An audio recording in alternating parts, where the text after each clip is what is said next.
Ako si Julieta, Julie de la Cruz, 30 taong gulang, isang kagawad colonel ng hukbong katihan ng Pilipinas at bukas ay uupo ako sa tapat ng aking ama at kapatid sa isang pulong para sa isang mataas na kontrata sa depensa. Ang hindi nila alam, ako ang kinatawan ng kagawaran ng Tanggulang Pambansa, DND, na may panghuling awtoridad sa pag-apruba. 5 taon na ang nakalipas, umalis ako sa bahay na iyon nang hindi lumilingon. Pagod na akong maging isang pagkabigo ang anak na nagsayang ng kanyang kinabukasan sa pagpili ng serbisyo militar kaysa sa paaralan ng pagninegosyo. Minsan sinabi sa akin ni Itay na ang militar ay para sa mga taong walang tunay na kinabukasan. Iyon ang huling makabuluhang pag-uusap namin. Ngayong gabi umuwi ako para sa hapunan ng pamilya. Si Inay ay magsasalita tungkol sa promosyon ni Lorenzo Enzo. Si Itay ay tatango ng may pagmamalaki at may magtatanong sa akin. Madalas ka pa rin bang naglalakbay? Hindi na ako makikipagtalo o magtutuwid sa kanila dahil bukas kapag tinawag ako ng kanilang amo na Kagawad de la Cruz sa harap ng isang silid na puno ng mga ehekutibo, ang katahimikan na ang magsasabi. Hayaan silang magkaroon ng gabing ito, bukas magbabago ang lahat. Ang driveway ay mas makipot kaysa sa aking naaalala. Ang aking lumang kotse ay kasya pa noon ng sobra, ngunit ngayon ang renditang itim na SUV ay tila napakalaki at banyaga sa tabi ng lumang AUV ni Inay. Pinatay ko ang makina at umupo ng tahimik, hinayaang humupa ang tunog ng aircon. Ang aking mga palad ay tuyo, ang militar na pagiging kalmado tawag nila dito, ngunit ang sikmura ko ay kumukulo pa rin na parang bago magpadala. Ang ilaw sa porch ay nakasindi, nagbibigay ng mainit dilaw na liwanag sa lumang alpombra at kupas na pintuan. Walang nagbago, hindi ang lamat sa mga baitang, hindi ang mga kulay kape na halaman na matagal nang kailangang putulin, at tiyak na hindi ang pakiramdam na naghihintay sa loob ang kakaibang timpla ng pagiging hindi nakikita at pagiging masusing tinitingnan sa iisang sandali. Kinatok ko ang pinto bilang nakasanayan. Julie, tawag ni Inay mula sa kusina. Hindi siya lumapit sa pinto. Bukas iyan, siyempre. Itinulak ko ito at pumasok. Parehong amoy bulaklak, parehong pader ng mga frame ng litrato. Ang pagtatapos ni Enzo, kasal niya ang 2 anak niya. Walang litrato ko na nakasuot ng uniforme, kahit ang retrato mula sa aking panunumpa na ipinadala ko 5 taon na ang nakalipas. Kain na tayo, halos tapos na, sabi ni Inay nang hindi tumitingin habang papasok ako sa kusina. Malapit na sina Enzo at Marisa. Si Enzo may bagong promosyon na naman. Ngumiti ako ng magalang. Magaling iyan, Inay. Dapat ninyo siyang batiin. Siya na ngayon ang nangangasiwa sa buong systems integration team, sabi niya. Lahat sa kumpanya ni Itay ay nagsasabing malaki ang kanyang kinabukasan. Ang pariralang malaki ang kinabukasan ay dati ay bumabagabag sa akin. Parang isang tren na naiwan ko. Ngayon ingay na lang iyon. Ang hapagkainan ay nakahanda para sa 6. Walang mga place card, ngunit may mga nakatalagang pwesto. Si Enzo sa dulo, si Itay sa kanan niya, si Inay sa pagitan nila, at ako sa isang lugar na hindi mahalaga. Dumating sina Enzo at Marisa sa tamang oras tulad ng dati. Nakadiyakit siya na nagsasabing importante ako, pero hindi ako nagsisikap ng husto, at nagdala siya ng isang bote ng alak na hindi namin apresyahin, ngunit magpapanggap kami. Uy Joe, sabi ni Enzo, yumakap sa akin saglit bago tumingin sa likod ko para kay Itay. Matagal na tayong hindi nagkita, no? 5 taon, sagot ko. Kumurap siya, halatang hindi sigurado kung nagbibiro ako. Hindi, seryoso ako. Kinain namin ang kaldereta, kanin at ang parehong salad na ginagawa ni Inay mula nang ako ay 10. Walang kahirap-hirap na kinuha ni Enzo ang atensyon, nagsasalita tungkol sa corporate restructuring, productivity bonus at kung ano ang ginagawa ng kanyang team para sa dibisyon ng militar ng kumpanya. Si Itay ay mukhang handang umiyak sa pagmamalaki. Ikaw, Hija, lumingon sa akin si Inay, ang kanyang ngiti ay magalang ngunit walang laman. Madalas ka pa rin bang naglalakbay kasama ang hukbo? Uminom ako ng tubig. Aba, oo. Kapitan pa rin, tanong ni Itay, hindi man lang tiningnan ang kanyang tinidor. Parang ganoon. Mahirap siguro ang laging nasa field, dagdag ni Enzo. Walang pangmatagalang estratehiya, di ba sundin lang ang utos? Hindi ako sumagot. Hindi ko na kailangan. Ang aking uniforme ay nakatago pa rin ng maayos sa likod ng maleta sa itaas. Ang pilak na agila sa aking balikat ay sumasalamin sa liwanag sa pamamagitan ng tela. Bukas malalaman nila kung gaano karaming estratehiya ang nakasalalay sa akin. Sa ngayon hinayaan ko silang magsalita. Ito na ang huling pagkakataon na magsasalita sila ng ganoon. Ginugol ko ang karamihan ng gabi sa aking lumang silid na kaupo, sa gilid ng single bed na natatakpan ng parehong quilt na tinahi ng aking lola noong ako ay 12.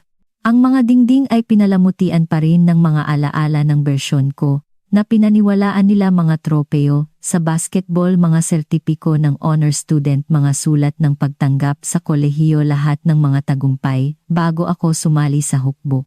Pagkatapos noon naging babala ako sa bahay na ito. Walang artikulo tungkol sa aking mga parangal, sa cybersecurity walang litrato, mula sa mga deployment, walang sertipiko ng aking promotion bilang mayor, at pagkatapos ay Teniente Colonel. Ang pinakamahalagang tagumpay sa aking buhay kagawad sa Cyber Command ng Hukbong Katihan sa edad na 35 ay ganap na hindi nakikita sa bahay na ito. Naalala ko ang araw na sinabi ko sa kanila ang tungkol sa scholarship ko sa hukbo. Inaasahan ko ang pag-aalinlangan, ngunit hindi ang pagkadismaya. Tiningnan ako ni Itay na parang sinayang ko ang sarili ko. Ang militar ay para sa mga walang tunay na potensyal, aniya. Ikaw ay laging inilaan para sa mas malaki. Siyempre ang ibig niyang sabihin ay ang kanyang ideya ng mas malaki ang MBA, ang corner office, at mas mabuti pa isang posisyon sa ilalim niya sa tagapagtanggol. Technologies ang parehong kumpanya ng depensa na inilaan niya ng kanyang buhay. Ang lahat ay laging inilaan para kay Enzo, at nang madaling umayon si Enzo sa papel na iyon natapos ang salaysay ng pamilya. Hindi na ako ang anak na pumili ng ibang landas, ako ang anak na nagsayang nito. Sa ibaba narinig ko ang alingawngaw ng tawanan, ang malalim na tawa ni Itay, ang mahinang boses ni Inay, ang malakas na pagtitiwala ni Enzo. Ang tunog ng isang tribo na nagtitipon sa paligid ng napiling tagapagmana. Nakasanayan ko na ito, ngunit ang kabalintunaan ay halos malatula. Si Enzo ay na-promote upang pamunuan ang Systems Integration Team para sa parehong kontrata ng militar na ngayon ay kontrolado ko. Hindi niya alam. Wala sa kanila ang nakakaalam. Bukas alas 9:00 ng umaga papasok ako sa Tagapagtanggol Technologies na nakasuot ng buong uniforme, magbibigay ng briefing sa Executive Board bilang kinatawan ng DND para sa proyekto bantay, at susuriin ang parehong teknikal na estratehiya na ipinagmamalaki ni Enzo sa hapunan. Bumalik sa aking silid, binuksan ko ang aking maleta at kinuha ang aking uniforme. Kulay dark blue, perpektong plansado na may maayos na nakahanay na mga laso at medalya. Ang insignia ng kagawad ay kumikinang sa mahinang liwanag. Sinuri ko kung may nakalabas na sinulid at pinakintab ang mga butones gamit ang isang maliit na tela na palagi kong dala. Ang aking mga kamay ay gumalaw ng mechanical ritual sa halip na emosyon, dahil bukas ay hindi paghihiganti. Bukas ay precision, presensya at kahusayan.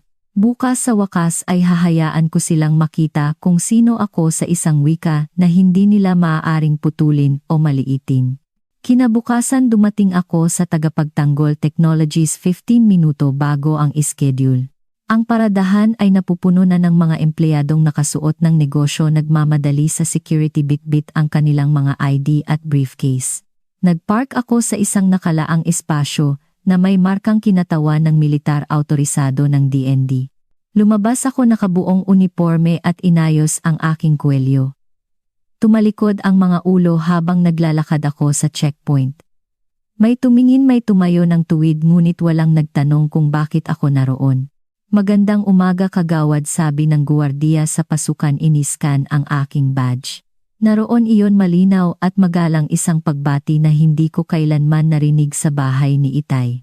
Sa loob lumampas ako sa reception desk at sumakay sa elevator patungo sa executive floor. Ang floor plan ay naisaulo ko, na linggo na ang nakalipas. Walang sorpresa, walang pag-aalinlangan. Nang bumukas ang mga pinto si Enzo ang una kong nakita. Nakatayo siya sa bintana ng hallway nag-i-scroll sa isang presentation tablet. Ang kanyang tindig ay nakaka-relax hanggang sa makita niya ako. Kumurap siya, "Julie, bakit ka? Ano yan? Anong uniforme yan?" Hindi ako huminto. "Magandang umaga, Ginoong De La Cruz. Nandito ako para sa project review." Sa likod niya umalingaw-ngaw ang boses ni Itay bago pa siya lumabas. Nakikipag-usap siya ng malalim sa dalawang lalaki na nakasuot ng parehong dark blue suit. Pagkatapos nakita niya ako at natigilan. "Julieta, anong nangyayari? Bakit ganyan ang suot mo?" tanong niya, pinakipot ang kanyang mga mata sa pagkalito. Tumingin siya sa akin pagkatapos ay sa iba sa hallway sinusuri ang kanilang reaksyon. Masyado siyang mabagal na nakakakuha na may mali. Bago pa ako makasagot, isang matangkad na babae na may maikling abuhin na buhok, si Tita Lorena Reyes, ang CEO ng Tagapagtanggol Technologies, ay lumitaw mula sa kanto. Napahinto siya sa paglalakad nang makita ako, pagkatapos ay lumapad ang kanyang mukha sa isang ngiti. Lumapit siya at iniabot ang kanyang kamay. "Kagawad De La Cruz. Hindi ko alam na pupunta ka ng personal, isang karangalan na makilala ka." Kinamayan ko siya. "Nandito lang ako sa lugar at naisip kong makakatulong na dumalo sa briefing ng personal." Talagang sabi ni Lorena ngumiti. "Ang presensya mo ay agad na nagtataas ng antas ng pulong." Pagkatapos ay bumaling siya sa grupo sa likuran niya. Sa mga hindi nakakaalam, ito si Kagawad Julieta De La Cruz, ang ating kinatawan mula sa DND para sa Proyekto Bantay. Siya ang may panghuling awtoridad sa pag-apruba sa lahat ng mga integrasyon ng militar para sa proyektong ito. Sa hallway parang nawala ang hangin. Hindi ko tiningnan si Itay o si Enzo. Hindi ko kailangan. Ang kanilang katahimikan ay nagsalita para sa akin. Naglakad kaming magkasama papasok sa conference room. Ang pangalan ko ay nasa place card na sa dulo ng mesa sa tabi ng kay Lorena. Umupo ako, sinuri ang aking mga tala at naghintay. Nagsimulang magtipon ang team, mga direktor, inhinyero, project manager, bawat isa ay nagpakilala sa akin ng may maingat na paggalang na inilaan para sa mga taong may kakayahang hawakan o aprubahan ang milyon-milyong piso na pondo. Ang ilan ay nagulat sa aking kabataan, karamihan ay nagulat na ako ay babae, ngunit walang nagtanong muli nang makita ang aking insignia. Sina Enzo at Itay ang huling pumasok. Umupo sila sa dulo ng mesa, tense at tahimik. Nagsimula ang pulong ng eksakto alas 9:09 ng umaga. Nagbukas si Lorena, pagkatapos ay ipinasa ang salita sa akin. "Nais kong magpasalamat muna kay Kagawad De La Cruz sa pagdalo ng personal. Ang kanyang pangangasiwa ay napakahalaga at ang teknikal na gabay niya ay nagpabuti na sa mga pangunahing aspeto ng aming cyber protocol design." Tumayo ako, nagulat sa kasalukuyang mga milestone, pagkatapos ay nagtakda ng mga kritikal na pagbabago na kailangang ipatupad bago ang susunod na yugto ng pagpapondo. Tiningnan ko ang bawat nagtatanghal, nagtanong, humingi ng dokumentasyon. Pagkatapos ay dumating ang pagkakataon ni Enzo. Tumayo siya ng dahan-dahan, halatang hindi sigurado. Bilang Systems Integration Lead, simula niya ang boses ay nanginginig. Bumuo ako ng isang bagong estratehiya para sa paglulunsad ng Phase 2. Naniniwala ako na naaayon ito sa aming mga layunin sa pagganap. Naghintay ako, nakakrus ang aking mga kamay, hinayaan siyang matapos. Pagkatapos ay sinabi ko, "Ginoong De La Cruz, maaari bang pakilinaw kung paano isinasaalang-alang ng iyong iminungkahing pamamaraan ang mga latency threshold na tinukoy sa aming huling memo ng DND?" Kumurap siya. Maaari ko itong suriin ulit. Kailangan mong gawin iyan. Ang aming mga metric ay hindi na pag-uusapan. Pakisuri muli ang draft protocol at ibigay ito sa pagtatapos ng Huwebes. Mabilis siyang tumango. "Opo, ma'am." Sa isang sandali na tahimik ang silid. Pagkatapos nagpatuloy kami. Kinuha ko ang kontrol sa susunod na item sa agenda na parang walang nangyari. Ngunit ang lahat ay nangyari. Natapos ang pulong pagkatapos ng tanghalian. Nagbigay ng buod si Lorena, binanggit ang kahalagahan ng transparency at kooperasyon, pagkatapos ay bumaling sa akin. Mananatili si Kagawad de la Cruz hanggang bukas para sa mga karagdagang pagsusuri. Pakitiyak na nabibigyan siya ng ganap na akses at suporta. Kritikal ang proyektong ito sa pambansang seguridad at sa ating kinabukasan na mga pakikipagtulungan.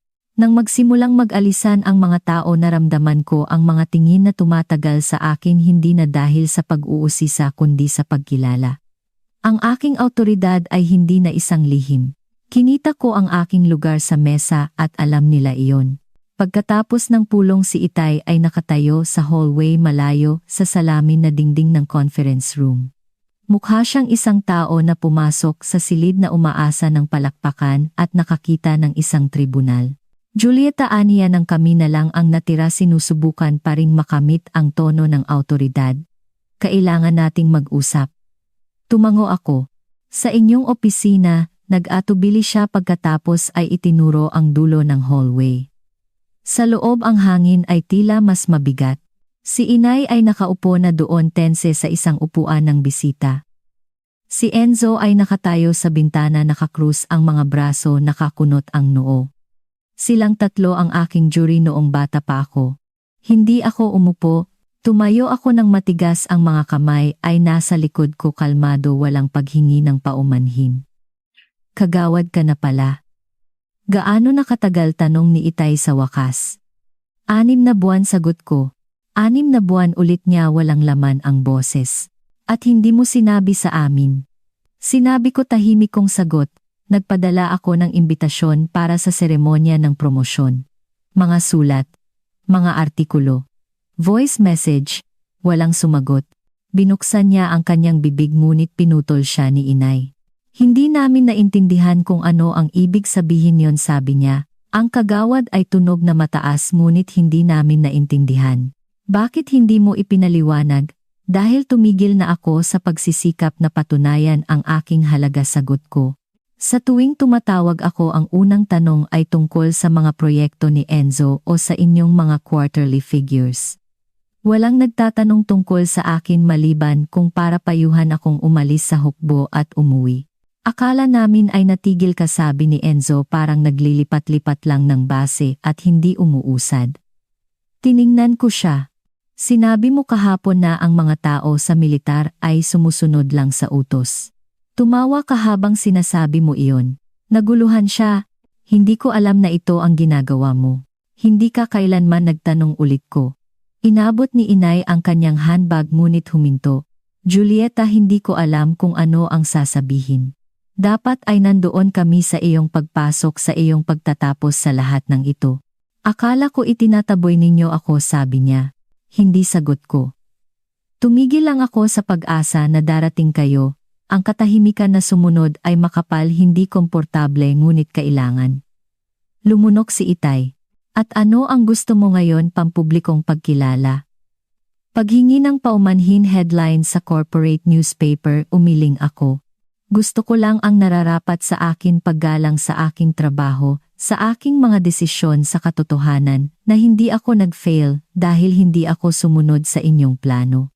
Sa wakas ay lumayo si Enzo sa bintana. Sinuri mo ng patas ang aking presentation kanina, sabi niya mas mahina. Hindi mo ako pinahiya. Hindi iyon ang intensyon ko, sagot ko. Ginagawa ko ang aking trabaho. Tumango siya ng dahan-dahan. Kahanga-hanga iyon, sa totoo lang. Ikaw ang namumuno. Iyon ang posibleng unang tapat na papuri na narinig ko mula sa kanya. Tumayo si Itay ngunit hindi lumapit.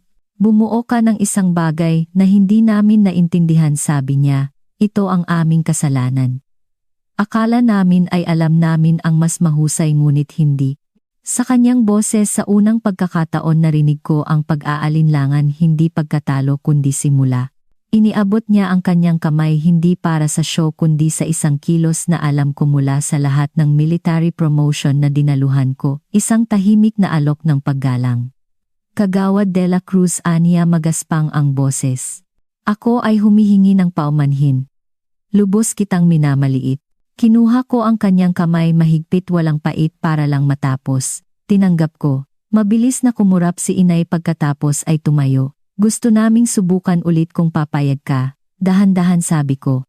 At sa unang pagkakataon sa loob ng maraming taon naniwala ako na maaari itong mangyari. 6 na buwan pagkatapos ang aking apartment sa Makati ay tahimik ngunit may laman. Ang open-plan living room ay nakaharap sa Ayala Triangle malinis cityscape sa labas ng salamin. Sa aking bookshelf nakatayo ang aking mga medalya maayos na nakalagay sa pagitan ng mga textbook sa cybersecurity at ilang naka-frame na thank you letter mula sa misyon hindi masyadong marami, ngunit sapat. Nang gabing iyon ang aking pamilya ay nagtipon para sa hapunan sa aking mesa sa aking teritoryo. Si Itay ang unang dumating may dalang naka-frame na artikulo. Naisip kong baka gusto mo ng kopya Anya. Isa itong printout mula sa isang defense journal tungkol sa tagumpay ng Proyekto Bantay. Sa gitna ay ang aking litrato naka-dress blues nakatayo sa tabi ni General Reyes at Tita Lorena. Iniabot niya ito sa akin na parang isang marupok na bagay. Ilang buwan ko na itong tinatago sa opisina ko, dagdag niya hindi nakikipag-ugnay sa aking mga mata. Salamat pa sabi ko, malaking bagay ito. Pagkaraan ng ilang minuto pumasok si Inay may dalang mainit na pie sa casserole dish. Apple pie sabi niya may awkward na ngiti. Paborito mo pa rin oo Inay oo. Tiningnan niya ang apartment. Ang linis. Ang ayos. Hindi ko alam kung paano mo ito napapanatili. Muntik na akong magbiro reflex ng militar ngunit nagpasya akong huwag. Nagsisikap siya. Hindi ito nangangailangan ng komento. Si Enzo at ang kanyang asawa ay huling dumating nagdala ng isang mamahaling bote ng alak at isang kakaibang pakiramdam ng gaan na hindi ko inaasahan. Pagkatapos ng hapunan habang ang mga pinggan ay nagriringing sa lababo at ang pag-uusap ay lumipat sa tahimik na pagpupuri hinila ako ni Enzo sa gilid. Ipinatupad ko ang launch structure na binanggit mo Anya. Ang team ay hindi masyadong fan noong una ngunit mas gumagana ito kaysa sa dati. Sinabi mo ba sa kanila kung saan mo nakuha? Ngumiti siya ng mahiyain. Sa huli, pagkatapos kong hayaan silang maniwala na ako ay isang genius sa loob ng mga 5 minuto. Napangiti ako. Hanggat gumagana. Tumango siya. Oo gumagana. At ikaw din. Talagang ikaw ang may kontrol. Hindi ko akalain na maririnig ko iyan mula sa iyo. Hindi mo pa naririnig. Pero sinasabi ko na ngayon. Sa kabilang silid nakita ko si Itay na tinitingnan ang mga medalya sa shelf. Ang kanyang tingin ay tumagal sa isa, lalo na Distinguished Service Medal para sa cyber defense, ang paghadlang sa isang dayuhang intrusion na halos paralisahin ang 2 federal na network. Nabasa ko ang tungkol dito sabi niya mahina. Hindi ko alam na ikaw ang namuno noon. Ako ang namuno sagot ko. Wala na siyang sinabi tumango lang. Hindi ito isang parada at hindi ito ang pagtatapos ng pelikula. Ngunit ito ay totoo at iyon ang kapangyarihan. Kalaunan noong gabing iyon sa kape at pie ni Inay tahimik na itinaas ni Itay ang kanyang baso. Para kay Kagawad Julieta de la Cruz Anya, na nagpatunay na ang iyong halaga ay hindi sa pagsunod sa landas ng iba kundi sa paggawa ng sarili mo. Nagtaas kaming lahat ng baso. Tiningnan ko ang silid at nakita ang isang bagay na hindi ko kailanman nakita noong bata pa ako pagkilala. Hindi awa hindi pagpaparaya kundi kinita na paggalang na hindi maaaring kunin ng sinuman. Sa sandaling iyon naintindihan ko ang mahalagang bagay. Ang tagumpay ay hindi sa wakas ay nakita nila ako. Ang tagumpay ay kahit na hindi nila ako nakita patuloy akong lumakad. Naisip ko na kailangan ko ang kanilang pag-apruba na balang araw kung magsusumikap ako ng sapat sa wakas ay mapapansin nila ako. Ngunit ang totoo ay hindi ko kailangan ang kanilang pagkilala para maging tunay. Sapat na ako. Ang pagpasok sa silid na iyon na nakasuot ng uniforme ay hindi paghihiganti, ito ay isang tahimik na pag-unawa. Hindi ko kailangang ipaliwanag kung sino ako. Ang aking presensya ang nagsalita. Minsan sinabi nila na sinasayang ko ang aking potensyal na walang mangyayari sa akin. Ngunit narito ako namumuno sa mismong proyekto na ginamit nila upang itayo ang kanilang mga karera. Ang sandaling iyon ay hindi nagpagaling sa lahat, hindi nito binura ang nakaraan. Ngunit gumawa ito ng isang bagay na mas mahusay, pinatunayan nito na hindi ko kailanman kailangang sundin ang kanilang landas upang likhain ang aking halaga. Kaya kung minamaliit ka nila, hayaan mo. Patuloy kang bumuo, patuloy kang lumago. At kapag dumating ang sandali, magpakita ng handang-handa at kalmado, dahil ang pinakamalakas na patunay ay hindi ang sinasabi mo, kundi kung sino ka ng tahimik ay naging.